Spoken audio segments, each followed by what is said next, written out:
I heard you say it was your second time in London. Yes, it is. Have you been able to see more in the city, or have you sort of just... Oh, the first time I didn't really do too much. I just went on the big double-decker red bus tour. Oh, yeah. So I was hopping on and off, and it was raining so bad. So now I brought the sun with me, and I went to Buckingham Palace, so many different places. I got to have tea and crumpets. So it's been an incredible trip.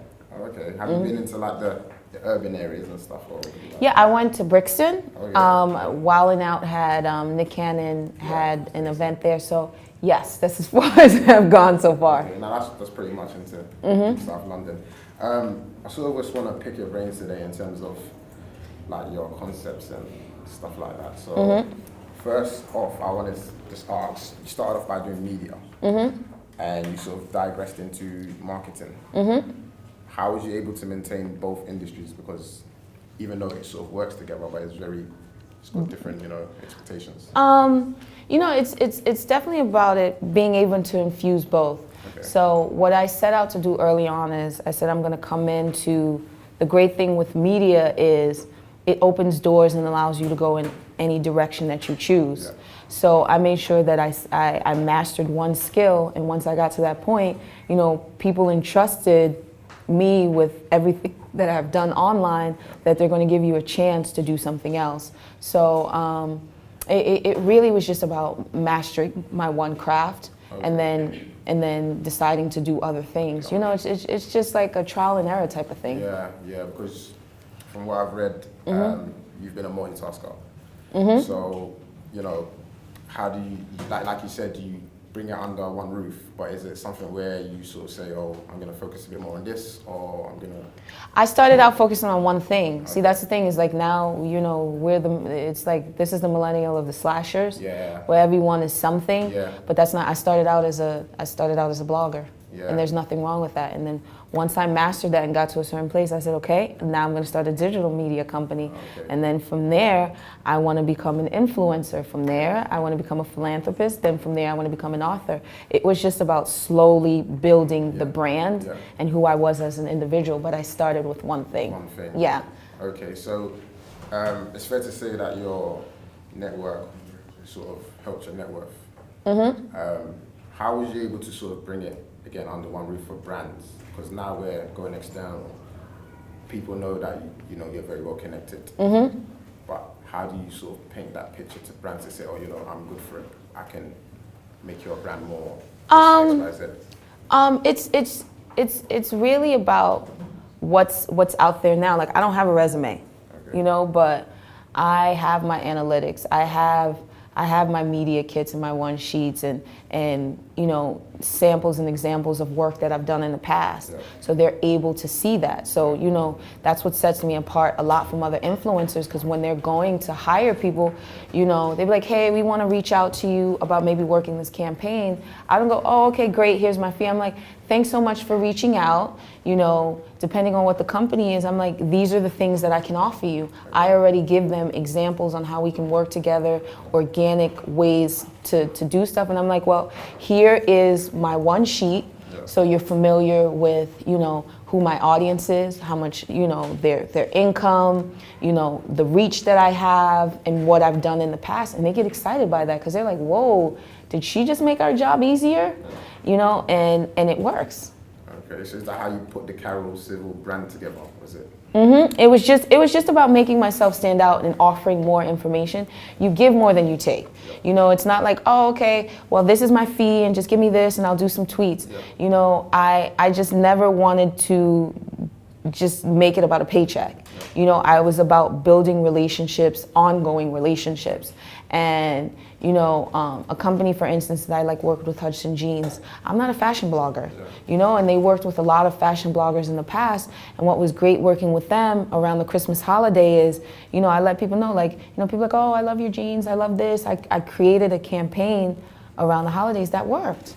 And I sold 4,000 pairs of jeans on their website. So it's in itself, that's incredible. And they're like, none of our other fashion bloggers did this. I said, because I didn't make it a check. I figured out how, to make it very organic, let, through certain discount codes, through certain organic placements and things that I did, where it's just like people can identify with this and they get excited and they gravitated towards it. So, you know, to me, it's always just about being organic and knowing your audience. Okay. And how to connect and speak to them. Okay, so like concepts, if like you had to come out with a campaign, what is your first creative process like? What's your first step, second step? I look into the brand, see what they've done in the past, what they're working on now, and where they're headed. So a lot of the times this is information that's out there. You know, you see their most recent commercials, you see their social media, you see all of their social, you go to all of their social platforms and see what they're trying to do. And once I see what they've done in the past, where they are now and where they're headed, then that way I'm able to formulate ideas. So it's really just doing your research and knowing the brand. Okay. Also, I've seen that you've released your book. Mm-hmm. Congrats on that. Thank you. What was your sort of core inspiration? It was just me wanting to share my life story and to get that message out there. You know, it's therapeutic for me. Yeah. There are a lot of things that emotionally that I'd never really discussed with like my friends passing and Yam's passing, and this was my way to do that. You know, me sharing my story was able to help other people. So it was just, it's just like it was a win for everybody. You know, people get to who were. What's incredible is like I get messages from people who go, man, this really helps me. I start my business. I did this, yeah. I did that, and you know, it finally was nice to put my thoughts and how I felt into words and to actually see it on paper. Okay, would you say there was something in the book for people that may not have read it that was sort of like, oh wow, I never knew that about her, and I've known about Karen for quite a while? Yeah, I think, you know, there are a lot of things that I admitted in there.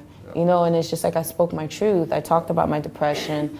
I talked about, you know, my being suicidal and things like that, where it's just like, you know, people think life is perfect. I'm like, no, it's not. You know, you go through things, and it was just about me growing through life, and people got to see that through these pages. Okay, cool. So in terms of competition, because I know America's competition compared to UK's in hip-hop scene, what was your way to smash out competition, basically? What was sort of... Competition with who? In like blogger, like other people that provide news media content and sites like Real Talk NY, like other people that sort of... I'm happy for them, yeah. But I don't see them as competition. I'm not in a place or a space or mindset where I care about what other people are doing. I was just focused on myself. So competition is not really in my vocabulary because I'm not competing with anyone. Okay. And I'm just about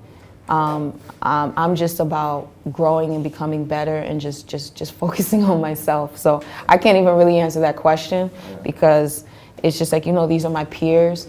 I care, but I don't care what they're doing. I got to focus on my brand and continuing to build me. So yeah. Yeah. Reason why I ask is a lot of people are focused too much on competition. Really, they should be focused about themselves. Yeah. So. I always believe, and I say this all the time, I focus on the road and not the wall. So if people watch NASCAR, and if people are into racing, which is random because I watch it sometimes, because it's just my gentle reminder, like as soon as you take your eye off the road and certain things, you hit that wall. So I got to keep my eye on the road, which is I got to keep my eye on my life, my career, and what I'm doing.